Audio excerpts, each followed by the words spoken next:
중심 잡힌 시선, 황보선의 출발 새 아침 2부 시작합니다. 오늘 진행은 방송인 김재동 씨입니다.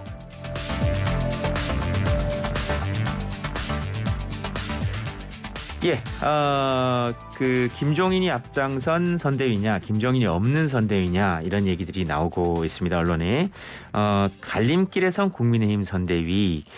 윤석열 후보가 김종인 전 위원장을 어제 저녁에 만났는데요. 여전히 확답을 받지 못한 상황인 것 같고요. 이분한테 좀 물어보면 좀 시원하게 대답을 들을 수 있지 않을까 싶어서 국민의힘 김재원 최고위원 나왔습니다. 어서 오십시오. 예, 안녕하세요. 예. 일단 시원하게 대답을 못할 상황이라 죄송합니다. 왜 또 시원하게 대답을 못하십니까? 어떻게 돼가는 겁니까 지금?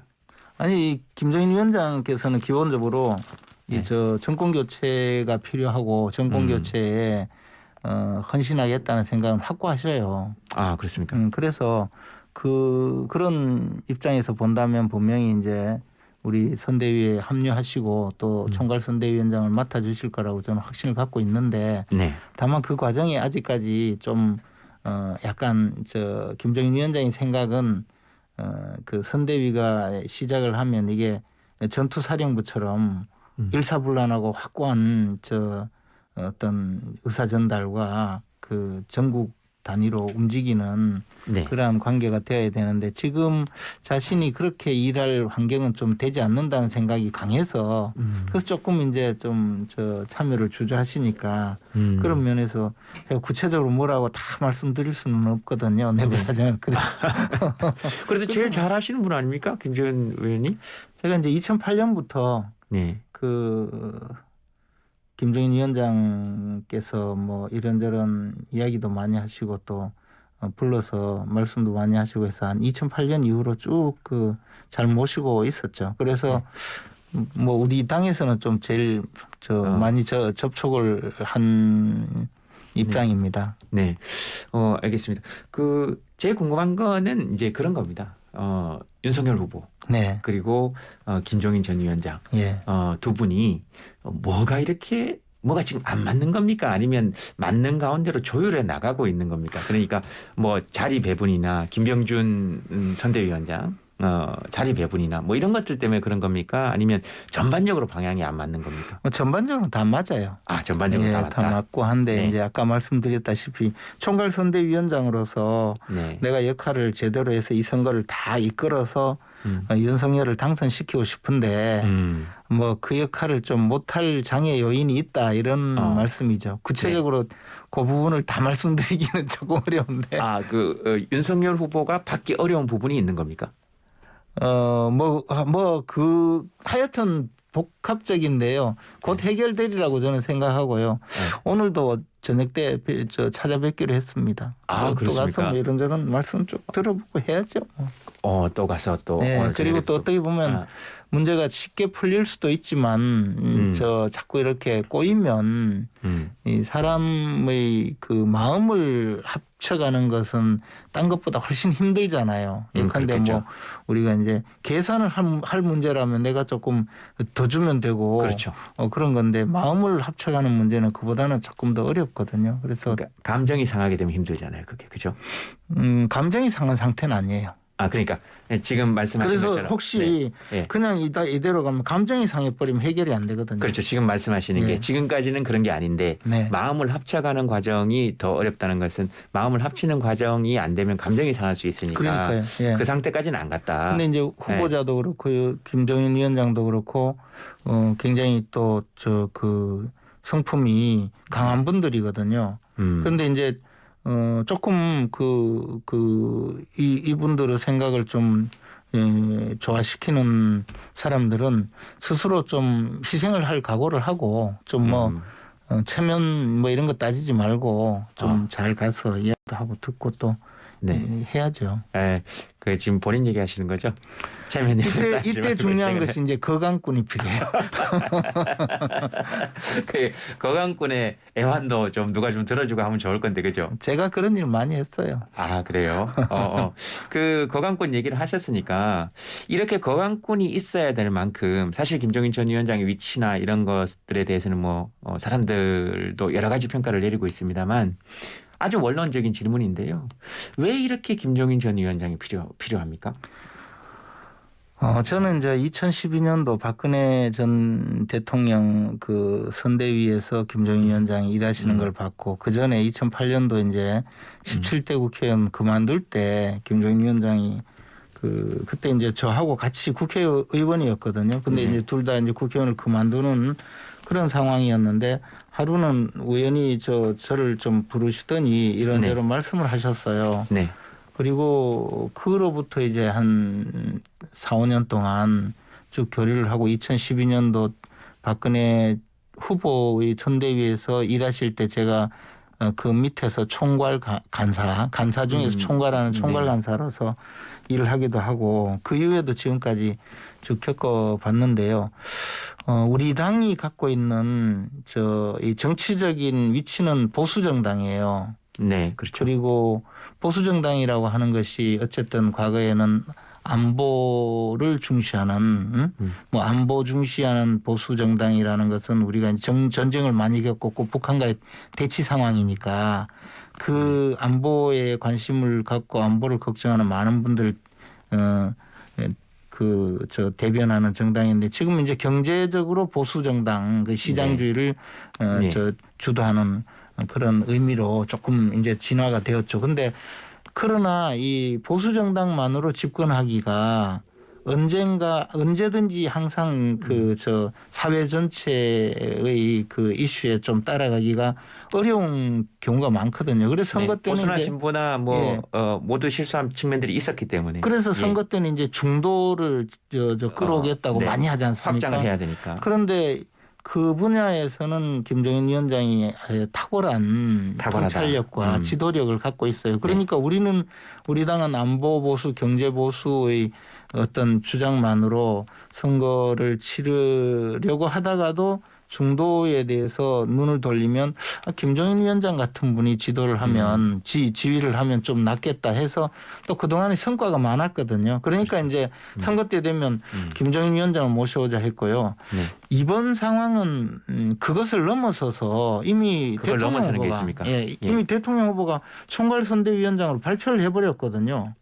그럼 대통령 후보가 발표한 총괄선대위원장이 내가 못하겠다 이렇게 되면 이거는 대통령 후보가 뭔가 지금 해결해야 될 과제가 돼버렸어요. 네. 그래서 이 문제는 해결하지 않으면 상당히 지금 김종인 위원장이 총괄선대위원장을 맡아서 얼마나 도움을 줄 거냐의 문제를 넘어서는 후보 본인의 또 과제가 지금 돼버린 거죠.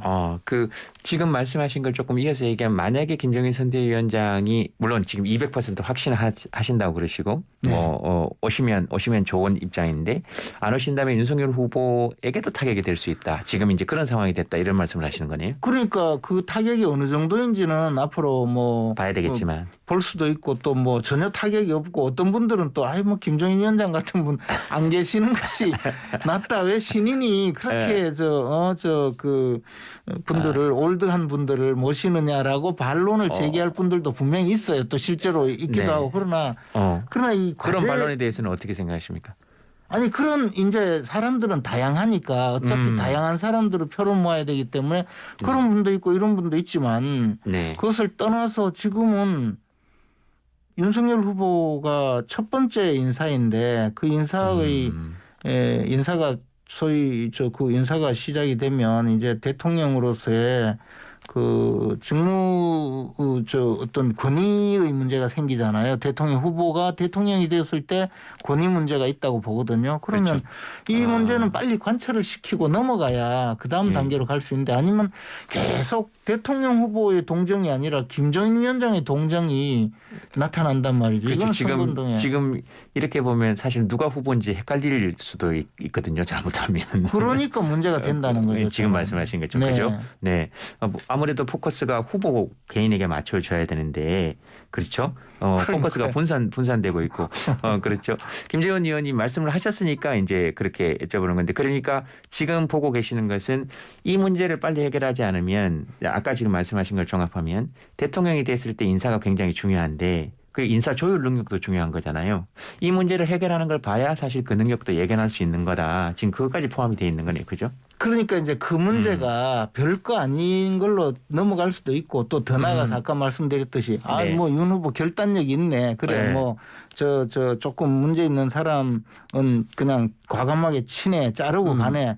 그렇게 좋게 평가할 분들도 있지만 아닌 분들도 있다는 거죠. 그렇죠. 그래서 저는 예. 이런 문제가 일어났을 때 문제 해결은 주위에 그 돕는 사람들이 해결을 해줘야 되고 또 나타나지 않고 그림자처럼 네. 뒤에서 그 해결하는 그런 사람들도 필요한 거죠. 그래서 네. 지금은 제가 조금 그런 면에서 우리 기능이 조금 아쉽다. 네. 우리 선대위나 지금 우리 당의 기능이 조금 아쉽다는 생각을 했고요. 그래서 좀 당의 선대위나 사랑합니다. 이런 데서 또는 뭐 당의 선대위는 지금 사실 이준석 대표가 또 지휘를 하고 있을 거니까 이준석 대표나 당의 선대위가 어떻게 좀 해줬으면 좋겠습니까? 김재현 최고위원. 아니 그게 아니고 지금 저 공식 조직이 나설 수 없는 상황이 돼버렸거든요.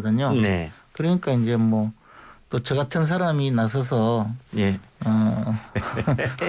은근히 일을 많이 하고 있다고 엄청 아니 자랑하냐. 그건 아니에요. 아니 저라도 얘기해드려야죠. 저는 어제 처음 찾아뵙고 그게 네. 아니고 이제 저 사람의 마음을 돌리는 일이기 때문에 네. 공개적으로 뭘 하고 공식적으로 하고 해서 효과가 나타나는 경우보다는 아닌 경우가 있다는 거죠. 네. 네, 그런 방식으로 좀 소프트하게 접근하는 것이 좋겠다는 생각이에요. 네. 지금 저희 청취자분 어떤 분은 차라리 김종인 위원장이 대선 후보로 나와라 이렇게 이야기 이런 거를 남기셨네요. 그거는 안 되고요. 대선 후보는 윤석열이고 네. 김종인 위원장의 존재 가치는 윤석열을 대통령에 당선시키기 위해서 필요한 그렇죠. 분이고 또 김종인 위원장도 그런 생각이고요. 네.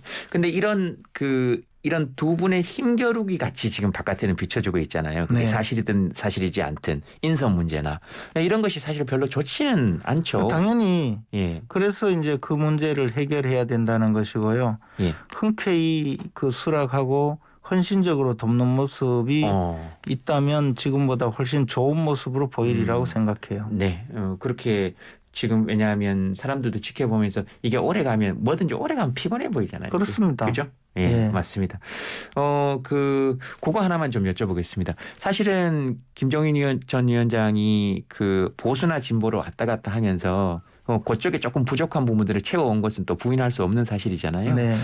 경제민주화라든지 기본소득 같은 거는 대선의 이슈로 먼저 들고 나오셨잖아요. 그죠? 네. 그걸로 또 성공을 했고. 근데 그 이후로는 받아들이지 않았단 말이죠. 보수정당에서.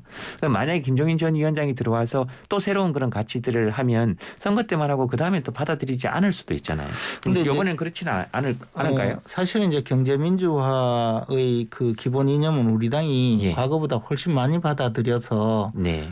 이미 제도화한 것이 많아요. 네. 그리고 기본소득 문제는 사실은 좀 그렇지만 우리 당의 강령에도 올렸어요. 기본소득. 강령을 보면 사실 양당이 큰 차이가 없습니다. 없습니다. 예. 좋은 말은 다 썼어요. 그런데 기본소득을 이재명 후보가 들고 나온 걸 보니까 이거는 기본소득도 아니고 뭐 재원 마련 대책은 둘째치고 기본소득이라고 주겠다고 하는 게 뭐 월 5만 원 수준이거든요. 뭐 자기들은 또 올려서 8만 원이라고 하는데 그렇게 해도 50조가 든다, 뭐 100조가 든다 이런 이야기니까 뭐 통계에 결국은 따라 이제 차이는 좀 있습니다. 그러니까 결국은 이제 거둬들이 크게 1호 공약으로 못 내놓잖아요. 네. 그러니까 그래서 제가 헷갈려서 말씀드리기 그러니까 죄송한데. 이제 우리가 연구를 한 것보다도 훨씬 더 수준이 떨어지니까 뭐 오히려 우리가 기본소득을 지금 채택하겠다고 나서지 않고 있는 거죠. 그러면 기본소득 자체에 반대하시는 건 아니네요? 기본소득을 연구하자고 했죠. 기본소득을 연구하자. 지금 이재명 후보가 내놓은 기본소득이 기본소득이 아니라는 거죠. 워낙 월 5만 원 주면 지하철 전기권 요금 수준인데 그게 무슨 소득입니까? 그래도 우리는 뭐 이제 뻑카충 할 때 정도는 쓸 수 있으니까. 그러니까 소득이 아니잖아요.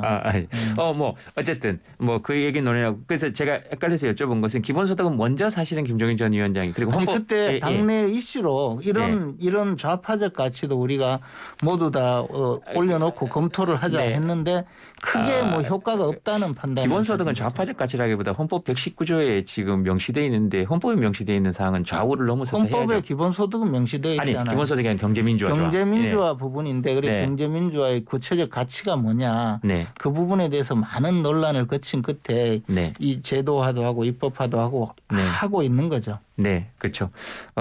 지금 상법 개정이나 이런 게 많이 이루어졌잖아요. 네, 그러니까 경제민주화 조항이나 그런 것 때문에 그렇고 뭐 기본소득을 주창하는 사람들은 헌법 조항에 따라서 헌법을 해석함에 따라서 어떻게 될지 모르겠다 이렇게 얘기하시는 분들 계신데 그래서 제가 궁금해서 여쭤봤던 것은 기본소득이 강령에도 나와 있고 다 있는데 두 당 다 있는데 왜 저렇게 싸울까 하는 걸 이제 한번 여쭤본 거죠. 그러니까 기본소득 자체에 반대하신 건 아니군요. 기본소득을 가지고 우리가 싸우는 게 아니고 민주당이 보여준 그동안의 민주당 정권이 보여준 그동안의 그 집권 세력의 위선과 허위 그리고 이 사회 전체를 어떤 도탄에 빠지도록 몰아넣은 실정 전체에 대해서 비판하는 거죠. 그리고 그렇군요.